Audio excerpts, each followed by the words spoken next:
प्यारे बच्चों, welcome to my channel Verma study 2020 बुकलाना। मैं यूपी बोर्ड के क्लास 12th के छात्र छात्राओं के लिए इकोनॉमिक्स का हिंदी माध्यम से मैं फुल कोर्स कराऊंगा। यदि आप फुल कोर्स करना चाहते हैं तो मेरे चैनल को सब्सक्राइब कीजिए और बेल आइकन को प्रेस करना न भूलें, ताकि जो भी वीडियो मैं अपलोड करूं उसका नोटिफिकेशन आपको सबसे पहले मिल सके।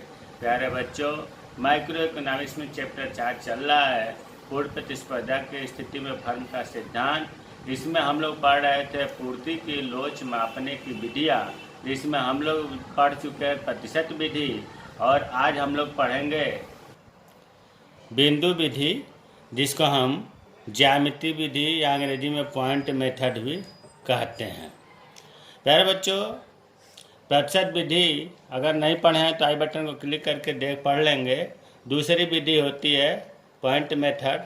इसमें क्या होता है कि जो पूर्ति रेखा है, एसएस वक्र है, उसके किसी भी बिंदु पर पूर्ति की लोच मालूम की जाती है।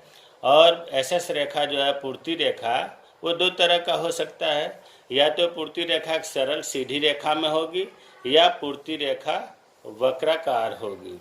तो पहले हम कंडीशन में देखते हैं कि जब पूर्ति रेखा एक सरल रेखा हो तो इसमें लिखा है कि इस विधि में समतल खंड को पूर्ति की मात्रा से भाग देकर पूर्ति की लोच निकाली जाती है।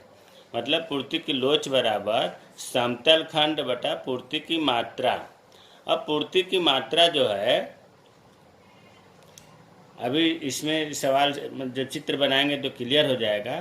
पहले इसमें समतल खंड क्या है। जब पूर्ति वक्र एसएस वक्र को बढ़ाते हैं, एक्स अक्ष को जहाँ काटता है तो एक्स अक्ष का वह भाग समतल खंड कहलाता है। तो कहने का मतलब ये कि अगर ये चीज़ नहीं भी याद है तो अभी चित्र से आपको समझ में आ जाएगा, तब ये चीज़ भी क्लियर हो जाएगा। इसमें आपको ये ध्यान रखना है कि एसएस वक्र जो है बनाते वक्त क्या ध्यान रखना है। देखिए, इससे पहले वाले वीडियो में भी, मतलब लेक्चर 63 में मैंने जब लोच पढ़ाया था तो इसमें मैंने बताया था, हिंट दिया था कि कब जो है इकाई के बराबर होता है, कब इकाई से कम और कब इकाई से अधिक। वही चीज़ यहाँ दोहराई जाएगी। देखो, सबसे पहले हमने ओ एक्स बनाया, ओ वाई, इधर पूर्ति की मात्रा लिख दिया और इधर कीमत लिख दिया। उसी तरह से इधर पूर्ति की मात्रा, इधर कीमत लिख दिया, पूर्ति की मात्रा, कीमत लिख दिया। एक्स अक्ष पर पूर्ति की मात्रा, वाई अक्ष पर कीमत लिख दिया। 3 चित्र बनते हैं, इसलिए हमने 3 बना लिया ताकि समय कम लगे। अब इसमें जो है, देखिए, हम पूर्ति वक्र खींचेंगे और ये सरल सीधी रेखा की बात हो रही है, तो सरल सीधी रेखा खींचेंगे। प्यारे बच्चों, पूर्ति वक्र खींचने में ये ध्यान रखना है हमें कि अगर उस रेखा को, एसएस वक्र जो पूर्ति रेखा, उसको हम बढ़ाएं तो मूल बिंदु को काटे, तो फिर हम मूल बिंदु को सीध में करते हुए हमने एसएस वक्र खींच लिया। इसका नाम रख दिया हमने एसएस। अब इसको इस बात का ध्यान रखें कि जब हम इसे बढ़ाएंगे तो मूल बिंदु को काटे। मूल बिंदु ओ है, इसको काटे। अब इसमें एसएस वक्र खींचना है। इसमें एसएस वक्र को खींचते वक्त ये ध्यान रखना है कि जब उसे हम बढ़ाएंगे तो जो ओ एक्स अक्ष है, इस पर वो धनात्मक भाग में काटे, मतलब यहाँ से लेकर यहाँ के बीच में काटे बढ़ाने पर। तो चलिए अब हम खींचते हैं एसएस वक्र, एसएस। ये ध्यान रखें कि जब हम बढ़ाएंगे तो ओ और एक्स के बीच में ये काटेगा। अब इसमें जब हम खींचेंगे एसएस वक्र तो इस बात का ध्यान रखेंगे कि इससे इधर तो धनात्मक है, इसके इधर ऋणात्मक है। चलिए, हमने इतना बढ़ा दिया, तो इस ढंग से एसएस वक्र खींचेंगे कि जब उसे हम बढ़ाएंगे तो ऋणात्मक भाग को, मतलब ओ एक्स अक्ष के ऋणात्मक भाग, इधर ऋणात्मक भाग है, इसको काटे। तो अब हम मान लो यहाँ कटवाना चाह रहे हैं, तो इसके सामने से हमने एसएस वक्र बना दिया। अब ये चीज़ हमारा एसएस वक्र हो गया। अब देखो, अब हम इसे बढ़ाएंगे। ये तो अभी हमने आपको दिखाने के लिए एसएस किया। अब इसे जब हम बढ़ाते हैं एसएस वक्र को, तो ये मूल बिंदु को काटता है। और इसे जब बढ़ाते हैं तो x अक्ष के धनात्मक भाग को काटता है, और इसे जब बढ़ाते हैं तो x अक्ष के ऋणात्मक भाग को काटता है। ये चीज़ क्लियर हो गया। अब देखो ये जहाँ काट रहा है, चलो हमने इसका नाम रख दिया t। वैसे ओ और टी में कोई अंतर नहीं है, लेकिन एस एस वक्र जहाँ मिला या जहाँ काटा उसे हमने टी कहा, वो तो पहले से मूल बिंदु है। उसी तरह से इसमें यहाँ काटा है टी धनात्मक भाग में, तो इसका हमने नाम रख दिया टी। फिर उसी तरह से यहाँ काट रहा है, तो इसे हमने नाम रख दिया टी। कुछ भी नाम रख सकते हैं, हमने टी अपने मन से रखा है। यहाँ पर आप ABCD कुछ भी रख सकते हैं। अब जो है किसी बिंदु पर मान लो कि हमें लोच ज्ञात करनी है। चलो हमने मान लिया कि इस बिंदु पर पूर्ति की लोच ज्ञात करनी है, तो इसको जो है हम इस तरह से मिलाएंगे।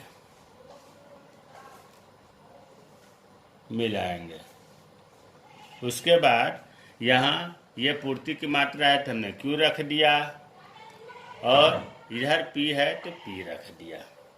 ठीक है।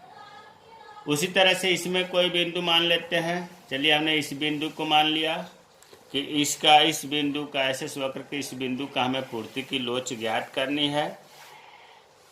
ये हमने रख दिया क्यों पूर्ति की मात्रा की तरफ ज़्यादातर लिखते हैं, वैसे आप दूसरा कुछ भी लिख सकते हैं। ये हो गया P। और उसी तरह से इसमें कोई बिंदु मान लेते हैं। ध्यान ये देना है कि S और S के बीच में ही बिंदु मानेंगे पूर्ति वक्र। चलो हमने मान लिया यहाँ पर, तो इस बिंदु को हम ज्ञात करेंगे। यहाँ हमने लिख दिया Q और यहाँ हमने लिख दिया P। ठीक है। यहाँ अगर आप कुछ भी नाम लिख सकते हैं, मान लो R बिंदु का हमें लोच ज्ञात करना है। अब यहाँ जो है अभी हमने ये क्या लिखा, ये अभी हमने बताया कि पूर्ति वक्र SS यहाँ लिख देते हैं। जो पूर्ति वक्र है SS, ये SS x अक्ष के मूल बिंदु पर काटती है। मूल बिंदु पर काटती है ना। x पूर्ति वक्र SS अक्ष के मूल बिंदु पर काटती है। इसमें क्या हो रहा है, इसमें पूर्ति वक्र जिसको हम SS कह रहे हैं, x अक्ष के धनात्मक भाग पर काटती है। धनात्मक भाग पर काटती है। ये लिख दे रहा हूँ कि ये चीज़ क्लियर हो जाए। इसमें क्या हो रहा है, पूर्ति वक्र जिसको हम SS कह रहे हैं, x अक्ष के ऋणात्मक भाग पर काटती है ना। ये देखो यहाँ काट रही है, यहाँ पर, तो इधर ऋणात्मक भाग हो गया। अब जो है ये चित्र हमारा बनकर तैयार होगा। अब इसमें ये ध्यान देना है, जो आपको सूत्र बताया गया है, यस बराबर समतल खंड। समतल खंड देखो परिभाषा लिखवाया गया है कि पूर्ति वक्र बढ़ाने पर x अक्ष को जहाँ काटता है, पूर्ति वक्र यहाँ बढ़ा, x अक्ष को कहाँ काटा है, यहाँ काट रहा है। x अक्ष का वह भाग समतल खंड कहलाता है। तो समतल खंड इस चित्र में हो गया TQ। यहाँ लिख देते हैं ES बराबर TQ, समतल खंड TQ हो गया। और पूर्ति की मात्रा भी इतना ही है, OQ। अब देखो जितना TQ है उतना ही OQ है। अगर हम मान लें, उदाहरण मान लें कि यहाँ से यहाँ तक 2 है, तो यहाँ से यहाँ तक ये भी 2 हुआ, तो जब इस दोनों को कटाएंगे तो 1 होगा। इसका मतलब कि ES बराबर 1। इससे निष्कर्ष निकला कि जब हम SS वक्र को बढ़ाते हैं और अगर मूल बिंदु पर काटती है वो, तो उसका पूर्ति की लोच 1 होगा। उसी तरह से इसमें ES बराबर पहले समतल खंड T और Q, TQ बटा पूर्ति की मात्रा OQ। अब TQ देख रहे हो कि कम है, ओ क्यू ज़्यादा है, तो चलो हमने इसे मान लिया कि टी क्यू 3 है और ओ क्यू ज़्यादा, कोई भी अंक ज़्यादा लिख देंगे 4, ये हो गया 0.7, भाग देंगे तो इसका मतलब कि यस जो है 1 से कम है, यस 1 से कम है। दूसरे रूप में हमें कह देते हैं कि जब हम एस एस वक्र को बढ़ाते हैं और एक्स अक्ष के धनात्मक बिंदु पर काटता है तो पूर्ति की लोच 1 से कम होती है। अब इसमें देखते हैं ई एस बराबर टी और क्यू, टी क्यू बटा ओ क्यू, ओ क्यू।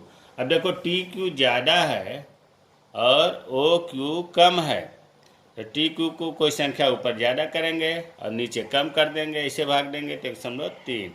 निष्कर्ष क्या निकला? ई एस 1 से अधिक है। तो जो अभी हमने यहाँ लिखा है कि पूर्ति वक्र एस एस अक्ष के मूल बिंदु पर काटती है, तो इसमें हम एक चीज़ और जोड़ सकते हैं, काटती है तो ई एस बराबर 1 होता है। उसी तरह से इसमें पूर्ति वक्र एस एस एक्स अक्ष के धनात्मक भाग पर काटती है तो ई एस 1 से कम होता है।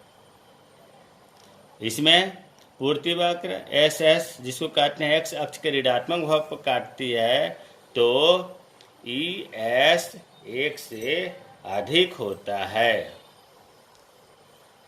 ये हमारा जो पूर्ति रेखा सरल रेखा है, ये 3 चित्र बनेगा, इकाई के बराबर पूर्ति की लोच, इकाई से कम लोच, इकाई से अधिक लोच। इकाई के बराबर कब लोच होगा? जब पूर्ति वक्र को बढ़ाने पर मूल बिंदु पर काटेगा। इकाई से कम कब होगा? जब पूर्ति वक्र को बढ़ाने पर एक्स अक्ष के धनात्मक भाग पर काटेगा। 1 से अधिक कब होगा पूर्ति की लोच? जब पूर्ति वक्र को बढ़ाने पर एक्स अक्ष के ऋणात्मक भाग पर काटेगा। तो ये तीनों के कंडीशन हैं, ऊपर ये लिख दिया गया है तीनों कंडीशन, और कैसे 1 होता है, कैसे 1 से कम होता है, कैसे 1 से अधिक होता है, ये चीज़ आपको क्लियर हो गया।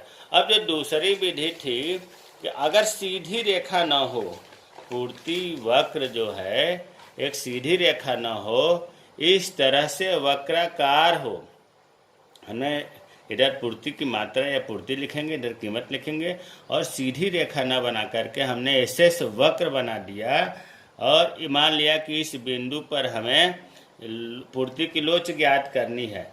तो अगर ऐसी स्थिति हो तो ये भी बहुत आसान है। क्या हम करते हैं, एक सीधी स्पर्श रेखा खींचेंगे। जब एक सीधी स्पर्श रेखा खींचेंगे, स्पर्श रेखा कर रहा हूँ, न कि क्रॉस करती हुई। अब इसका मान हमने नाम रख दिया टी, इसका नाम रख दिया एन। यहाँ पर स्पर्श कर रही है, इस बिंदु का हमें पूर्ति की लोच ज्ञात करनी है। जैसे अन्य सीधी रेखा में ज्ञात किए थे, वैसे ये बिंदु पता चल गया सीधी रेखा खींचने से।